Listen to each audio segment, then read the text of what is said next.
Je suis le docteur Robert Larsonneur et j'ai créé le centre de formation France Hypnose Formation et j'enseigne dans ce centre et nous avons formé des centaines et des centaines d'hypnopraticiens et d'hypnothérapeutes, mais aussi des particuliers qui ont envie d'apprendre l'hypnose pour eux-mêmes et puis pour aider leurs proches, leurs familles, leurs amis, etc.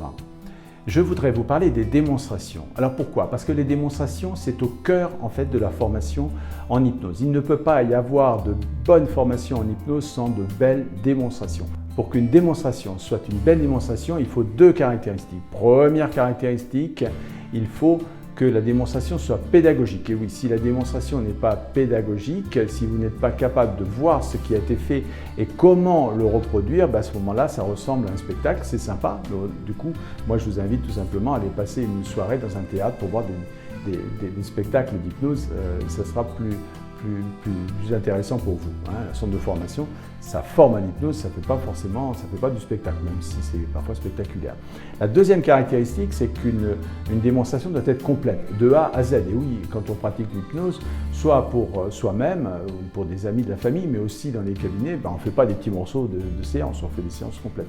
Donc nous, on fait des démonstrations complètes, ce qui permettra aux stagiaires ensuite de faire des exercices complets de A à Z. Alors il y a plein de choses évidemment dans une séance complète, c'est pour ça qu'il faut voir une démonstration. Il y a par exemple comment créer une bonne relation, il y a comment poser de bonnes questions, il ne s'agit pas de poser plein de questions, mais les bonnes questions. Il s'agit également d'expliquer ce qui va se passer pendant la séance d'hypnose, ce qui peut se passer, parce que parfois il y a des choses un petit peu étonnantes, il faut que le sujet il soit préparé. Ensuite, il faut faire de la relaxation pour que la personne glisse tout doucement et tranquillement en hypnose. Ensuite, il y a évidemment l'induction. Mais sachez, l'induction, ça consiste à mettre quelqu'un en hypnose, mais sachez que l'induction, enfin mettre quelqu'un en hypnose, c'est extrêmement facile en fait.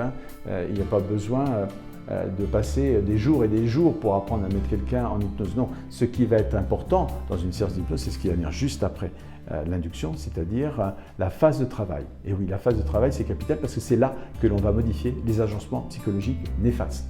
Donc l'hypnose, c'est tout sauf de la relaxation. Voilà. Parfois, vous avez des sujets pendant une séance d'hypnose qui pleurent, etc. Ou qui rient. Donc ce n'est pas de la relaxation, il se passe des choses. Après la phase de travail, eh bien, vous allez avoir tout simplement la sortie de transe hypnotique. Parfois, les sujets sont en transe profonde et donc il faut du temps pour les sortir. Ils ont besoin après d'aller s'étirer, de prendre un verre d'eau, de prendre un bol d'air frais. Et puis ensuite, il y a quelque chose de très très important. C'est la fin de séance. Oui, très souvent, les hypnopraticiens, enfin certains hypnopraticiens ne savent pas terminer une séance d'hypnose. On ne dira jamais quelque chose du genre je ne sais pas si ça va marcher, mais si ça ne marche pas, c'est parce que votre inconscient n'est pas prêt. Évidemment, on est en train d'induire la possibilité que ça ne fonctionne pas. Nous, on est beaucoup plus accompagnant et beaucoup plus malin que ça. Il y a une chose dont je n'ai pas parlé, mais c'est très très important, elle est capitale, c'est que pour apprendre, on doit avoir du plaisir d'apprendre. C'est pour ça que dans le centre de formation, eh bien, j'ai un slogan qui est le plaisir d'apprendre et d'avancer ensemble.